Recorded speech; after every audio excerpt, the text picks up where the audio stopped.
പിതാവിൻ്റെയും പുത്രൻ്റെയും പരിശുദ്ധാത്മാവിൻ്റെയും നാമത്തിൽ ആമേൻ. എൻ്റെ പ്രിയപ്പെട്ടവരിൽ നിന്ന് മാർച്ച് 10 ചൊവ്വാഴ്ച. അമ്മേ പരിശുദ്ധ അമ്മേ, അമ്മേ പരിശുദ്ധമേ, ദൈവമാതാവേ, കൃപാസനത്തിലൂടെ ഞങ്ങൾക്കും ഞങ്ങളുടെ ദേശത്തിനും അമ്മ മധ്യസ്ഥം തേടി തന്ന എല്ലാ അനുഗ്രഹങ്ങൾക്കും കൃപകൾക്കും ഞങ്ങളിപ്പോൾ ഹൃദയം നിറഞ്ഞ നന്ദി പറയുന്നു.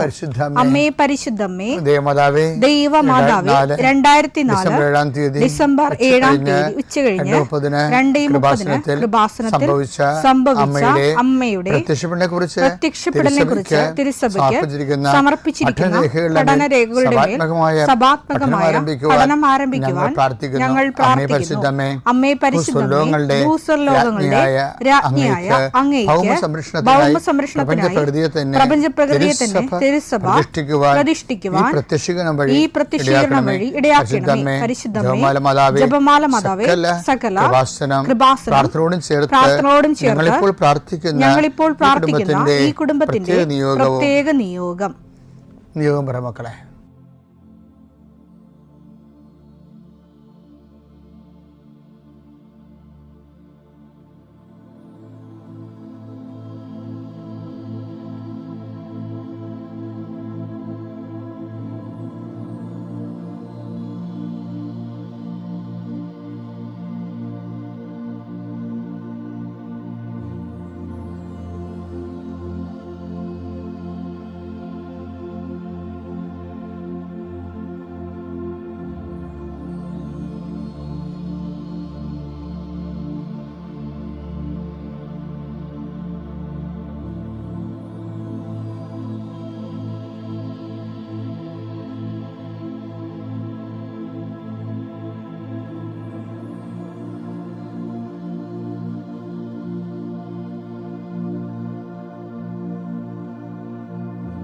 അമ്മയുടെ പ്രത്യക്ഷീകരണത്തിന്റെ ഈ അനുഗ്രഹവേളയിൽ ഞങ്ങൾക്ക് സാധിച്ചു തരുവാൻ കനിയണമേ.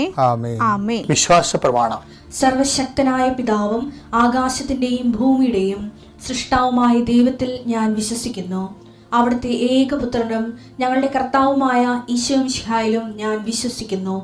ഈ പുത്രൻ പരിശുദ്ധാത്മാവിനാൽ ഗർഭസ്ഥനായി കന്യകാമറിയത്തിൽ നിന്ന് പിറന്ന് പൊന്തിയോസ് പീലാത്തോസിന്റെ കാലത്ത് പീഡകൾ സഹിച്ച് കുരിശിൽ തറയ്ക്കപ്പെട്ട് മരിച്ച് അടക്കപ്പെട്ട് പാതാളങ്ങളിൽ ഇറങ്ങി മരിച്ചവരുടെ ഇടയിൽ നിന്ന് 3-ാം നാൾ ഉയർത്ത് സ്വർഗത്തിലേക്ക് എഴുന്നള്ളി സർവശക്തിയുള്ള പിതാവായ ദൈവത്തിന്റെ വലതുഭാഗത്തിരിക്കുന്നു. അവിടെ നിന്ന് ജീവിക്കുന്നവരെയും മരിച്ചവരെയും വിധിക്കുവാൻ വരുമെന്നും ഞാൻ വിശ്വസിക്കുന്നു. പരിശുദ്ധാത്മാവിലും ഞാൻ വിശ്വസിക്കുന്നു.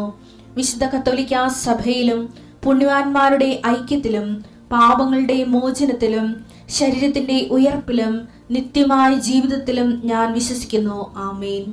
സുഖസ്ഥനായ ഞങ്ങളുടെ പിതാവേ, അങ്ങയുടെ നാമം പൂജിതമാകണമേ. അങ്ങയുടെ രാജ്യം വരണമേ.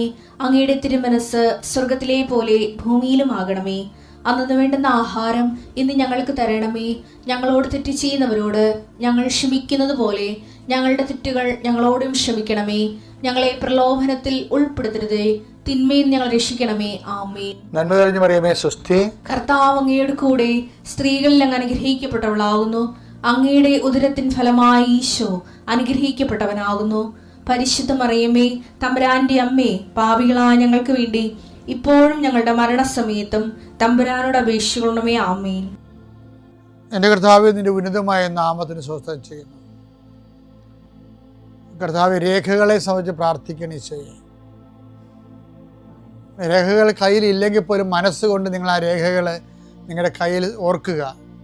ചിലപ്പോൾ മാർക്ക് ലിസ്റ്റ് ആകും, ചിലപ്പോൾ സർട്ടിഫിക്കറ്റ് ആകും, ചിലപ്പോൾ ഹോൾ ടിക്കറ്റ് ആകും, ചിലപ്പോൾ പ്രമാണമാകും, ചിലപ്പോൾ നക്കലാകും, ചിലപ്പോൾ പറമ്പ് തരം മാറ്റാനുള്ള അപേക്ഷയാകും, ചിലപ്പോൾ നിങ്ങൾക്ക് വീടിന് നമ്പർ കിട്ടാൻ വേണ്ടിയുള്ള പ്രയാസത്തിൻ്റെ അതിനുള്ള അപേക്ഷ. എല്ലാം മനസ്സുകൊണ്ട് ഓർക്കുക.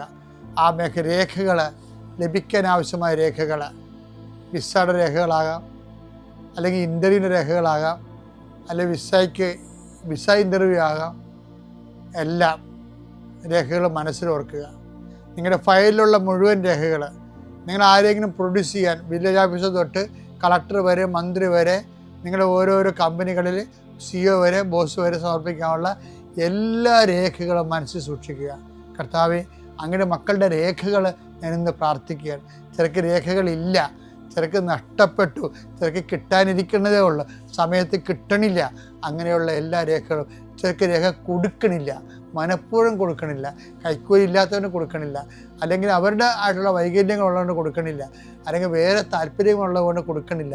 അങ്ങനെയുള്ള പൈശാചികമായ തടസ്സങ്ങൾ യേശുക്രിസ്തു ഉന്നതമായ നാമത്തിൽ സഭയുടെ അധികാരത്തിൽ കുരിശിൻ്റെ അടയാളത്തിൽ 40 വർഷം ഞാൻ അർപ്പിച്ച കൃപാന്റെ ശക്തിയാൽ കൃപാസ്ഥാനത്താറെ ജീവനോടെ പ്രത്യക്ഷപ്പെട്ട മാതാവിൻ്റെ മധ്യസ്ഥത്താൽ നിന്റെ മുഴുവൻ രേഖകളെ അതിൻ്റെ തടസ്സങ്ങൾ വിടുവിക്കുകയും നിന്നെ അനുഗ്രഹിക്കുകയും ചെയ്യുന്നു. പിതാപുത്രൻ പരിശുദ്ധാത്മാവിൽ നീക്കാമേ. നമ്മുടെ ധൂർത്തപുത്രൻ്റെ പുനർവായനയാണ്. ധൂർത്തപുത്രൻ്റെ പുനർവായനയിൽ എന്നെ സ്വാധീനിച്ച ധൂർത്തപുത്രൻ്റെ തിരിച്ചുവരവിൻ്റെ ഏറ്റവും വലിയ വെച്ചാൽ ഒരു കുതിരപ്പവൻ കൊടുക്കാൻ പറ്റിയ ഒരു സംഭവമുണ്ട് എൻ്റെ അടുത്ത്. എന്താണെന്നറിയാമോ? അവൻ തിരിച്ചു വരാൻ തീരുമാനിച്ചതാ. എന്താ അതിനെക്കുറിച്ച് ബൈബിൾ പറഞ്ഞെന്ന് നോക്കിയേ. ലൂക്കാ 15:18. ഞാൻ എഴുന്നേറ്റ് എന്റെ പിതാവിന്റെ അടുത്തേക്ക് പോകും. എന്റെ പിതാവിന്റെ അടുക്കിലേക്ക് പോകും. ഞാൻ അവനോട് പറയും, പിതാവേ, സ്വർഗത്തിനെതിരായും നിന്റെ മുമ്പിലും ഞാൻ പാപം ചെയ്തു. അതായത് ഇപ്പോഴും ആളിന് അസ്തമിക്കാത്തൊരു സംഭവമുണ്ട്. ധൂർത്തപുത്രൻ്റെ ആത്മാവിന് അസ്തമിക്കാതെ കിടക്കുന്ന ഒരു സംഭവമുണ്ട്. എന്താണ്? പിതാവിൻ്റെ സ്നേഹത്തെക്കുറിച്ചുള്ള അനുഭവങ്ങൾ. അത് ശരിക്കും നമ്മൾ അംഗീകരിക്കേണ്ട സംഭവമാണ്. നമ്മൾ എന്ത് പാപാവസ്ഥ, ഇപ്പം എന്തെല്ലാം പാപാവസ്ഥയിൽ മനുഷ്യൻ ജീവിക്കുന്നു ഇല്ലേ? പക്ഷേ ചില ആൾക്കാർ മാത്രമേ ഈ ആനുകൂല്യം പ്രയോജനപ്പെടുത്തണുള്ളൂ. എന്താണ്? അവർക്ക് എൻ്റെ അപ്പൻ എന്നെ എപ്പോഴായാലും സ്വീകരിക്കും, എൻ്റെ അപ്പൻ കരുണയുള്ളവനാണ് എന്ന് മനസ്സിൽ ചിന്തിച്ചിട്ട് ഇനിയുള്ള കാലമെങ്കിലും വിശുദ്ധിയോട് ജീവിക്കാനുള്ള ആഗ്രഹത്തോടു കൂടി, അപ്പൻ്റെ കൂടെ ജീവിക്കാനുള്ള ആഗ്രഹത്തോടു കൂടി അയാൾക്ക് തിരിച്ചു വരാനുള്ളൊരു മനസ്സുണ്ട്. അത് അസ്തമിക്കാത്ത അപ്പൻ്റെ സ്നേഹം ഇപ്പോഴും അദ്ദേഹത്തിൻ്റെ മനസ്സിൽ ആ സ്നേഹം അസ്തമിക്കാത്തത് കൊണ്ടാണ്.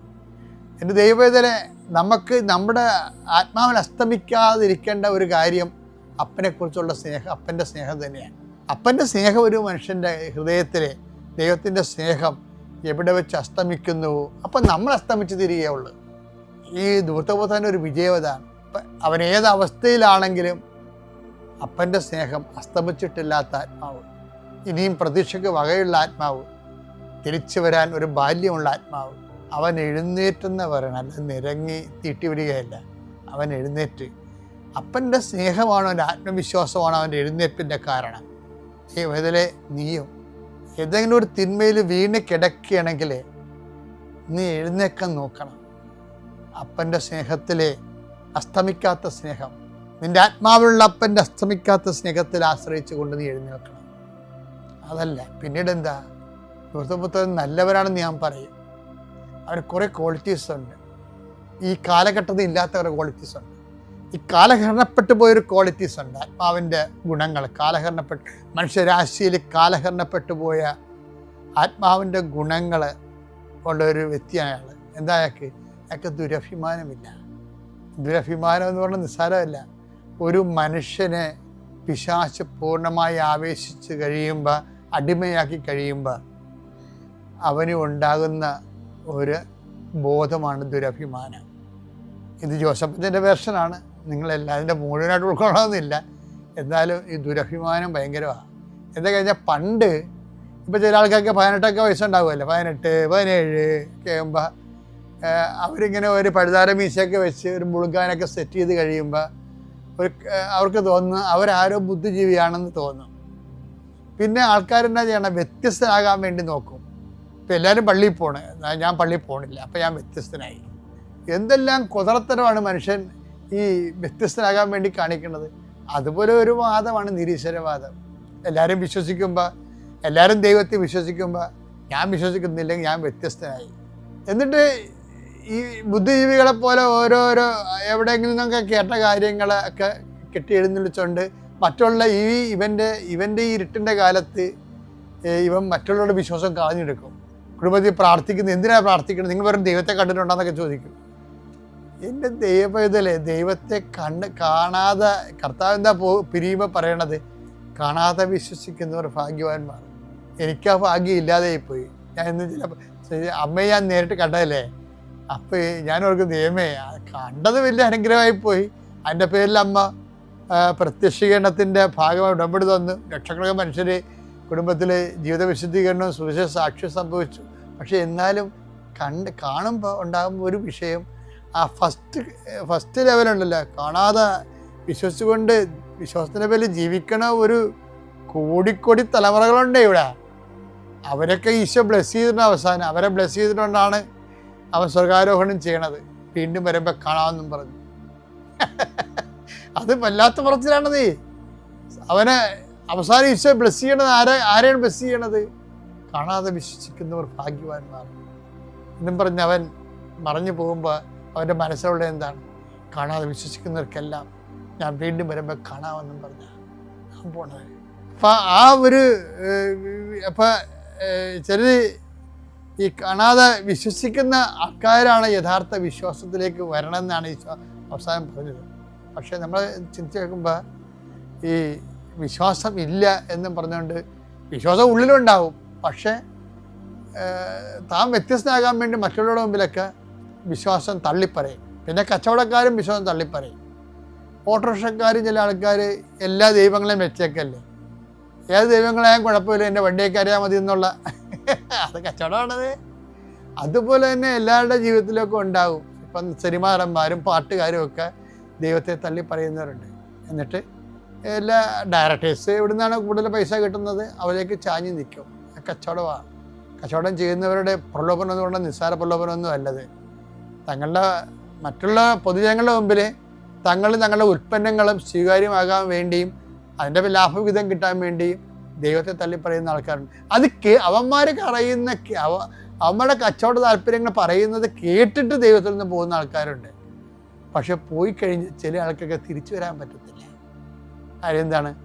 തങ്ങൾ തള്ളിപ്പറഞ്ഞതല്ലേ ഇനി തിരിച്ചു വരുമ്പോൾ നാട്ടുകാർ ചോദിക്കത്തില്ലേ, എടാ ഞങ്ങൾ അന്നേ നിന്നോട് പറഞ്ഞില്ലടാ, ഇപ്പം നാണം കെട്ട് നീ തിരിച്ചു വരേണ്ടി വന്നില്ലേ എന്ന് പറയുമ്പോൾ അവർ ക്ഷീണം. അതിനെന്തേ അവൻ ദുരഭിമാനം കൊണ്ട് ചൂണ്ട ഈ ദുരഭിമാനി എന്ന് പറഞ്ഞാൽ ചൂണ്ടയെ പിടിച്ച മീനിനെ പോലെയാണ്. ചൂണ്ട കൊളുത്ത് ദുരഭിമാനം ചൂണ്ടയാണ്. അതാ അവനെയും കൊണ്ട് പോകത്തുള്ളൂ. ചില ആൾക്കാർ ഇടവപ്പള്ളിയിൽ പണ്ട് ഇടവപ്പള്ളി കയറത്തില്ല, അവിടെ ഈശ്വരവാദിയായിട്ട് അഭിനയിക്കും. പക്ഷേ ഉള്ളിൽ വിശ്വാസമുള്ളതുകൊണ്ട് വേറെ പള്ളികളിൽ പോയി കയറും. എല്ലാം ദുരഭിമാനത്തിൻ്റെ വിഷയമാണ്. ചില പ്രഖ്യാപിത നിരീശ്വരവാദികൾ ഭർത്താവ് പള്ളിയിലൊക്കെ കല്യാണമൊക്കെ കഴിച്ചതിന് ശേഷം വീട്ടിൽ ചെല്ലുമ്പോൾ ആദ്യ രാത്രി ഭാര്യ പറയും, പിന്നെ എന്നെ പഠിപ്പിക്കാനും പ്രാർത്ഥിപ്പിക്കാനും വരണ്ട, ഞാൻ ആ സൈസല്ല എന്ന് വെച്ച് കഴിഞ്ഞാൽ എന്താണ്, ഇവൻ പോക്കരായിട്ട് ജീവിക്കും, അതിൽ നീ എന്നെ ഉപദേശിക്കാൻ നിൽക്കണ്ട എന്ന് പറഞ്ഞുകൊണ്ട് അവൻ്റെ ഒരു സ്വന്തം നിലപാടെടുക്കുന്നതാണ്. കുടുംബം കലക്കാൻ വേണ്ടിയുള്ള പരിപാടിയാണ്. പക്ഷേ വിശ്വാസിയായ ഭാര്യയാണെന്നുണ്ടെങ്കിൽ അവൾക്ക് നല്ല വിശ്വാസ കരളുറപ്പുണ്ടെങ്കിൽ അവൻ്റെ അഭ്യാസമൊന്നും നടക്കത്തില്ല. അവളും പ്രാർത്ഥിച്ചും പരിശീലിപ്പിച്ചും പതുക്കെ കൊണ്ടുവരും.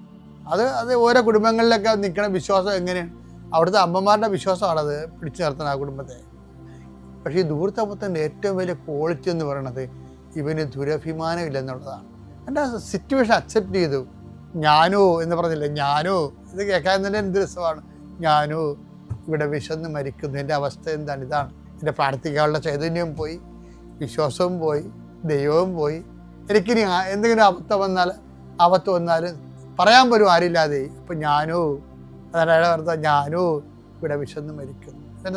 ഞാൻ എഴുന്നേറ്റ് എൻ്റെ പിതാവിൻ്റെ അടുക്കിലേക്ക് പോകും, എന്നിട്ട് ഞാൻ പറയുമെന്നൊക്കെ പറഞ്ഞില്ലേ, ഏറ്റുപറച്ചിൽ കണ്ടില്ലേ. അപ്പോൾ ദുരഭിമാനം ഏതെങ്കിലും കാര്യത്തിലുണ്ടെങ്കിൽ അതിൻ്റെ പേരിൽ നീ ദൈവത്തിൽ നകന്നും പ്രാർത്ഥിക്കാതെ, പണ്ട് പ്രാർത്ഥിച്ചിട്ടില്ല, ഈ കഴിഞ്ഞ ഇടവരെ പ്രാർത്ഥിച്ചിട്ടില്ല, ഇനി പ്രാർത്ഥിക്കത്തുമില്ല, ഞാനിനി പ്രാർത്ഥിച്ച അമ്മയെ ചോദിക്കത്തില്ലേ, എടാ ഞാൻ നിന്നോട് അപ്പയെ പറഞ്ഞില്ലടാ എന്ന് ചോദിക്കില്ല. അതുകൊണ്ടാണ് ഈശോ പറയണത് എന്താണെന്നറിയാമോ, എന്നിട്ട് ഇങ്ങനെ മറ്റുള്ളവരെ കളിയാക്കാതിരിക്കാൻ വേണ്ടി രഹസ്യമായിട്ട് വിശ്വാസം കൊണ്ട് നടക്കുന്ന ആൾക്കാരുണ്ട്. രഹസ്യ വിശ്വാസങ്ങളൊന്നും സ്വീകാര്യമല്ല മോനെ. എന്താ കാര്യം അറിയാമോ, ഈ രഹസ്യ വിശ്വാസക്കാർ കാപട്യ വിശ്വാസക്കാരാണെന്നുള്ളത് ദൈവത്തെ അറിയാവുന്നതുകൊണ്ട് കർത്താവ് പറഞ്ഞിട്ടുണ്ട്. എന്ത് പറഞ്ഞിട്ടുണ്ട്? മനുഷ്യരുടെ മുമ്പിൽ ഏറ്റുപറയാൻ ഉദ്ദേശിക്കുന്നവൻ മനുഷ്യരുടെ മുമ്പിൽ എന്നെ ഏറ്റുപറയണം. അപ്പോൾ എൻ്റെ സ്വർഗസ്ഥനായ പിതാവിൻ്റെ മുമ്പിൽ ഞാനും നിങ്ങളെ ഏറ്റുപറയും. അപ്പം രഹസ്യവിശ്വാസം ദുരഭിമാനം മൂലമാണ് നീ രഹസ്യവിശ്വാസം ആചരിക്കണം എന്ന് ഓർക്കണം.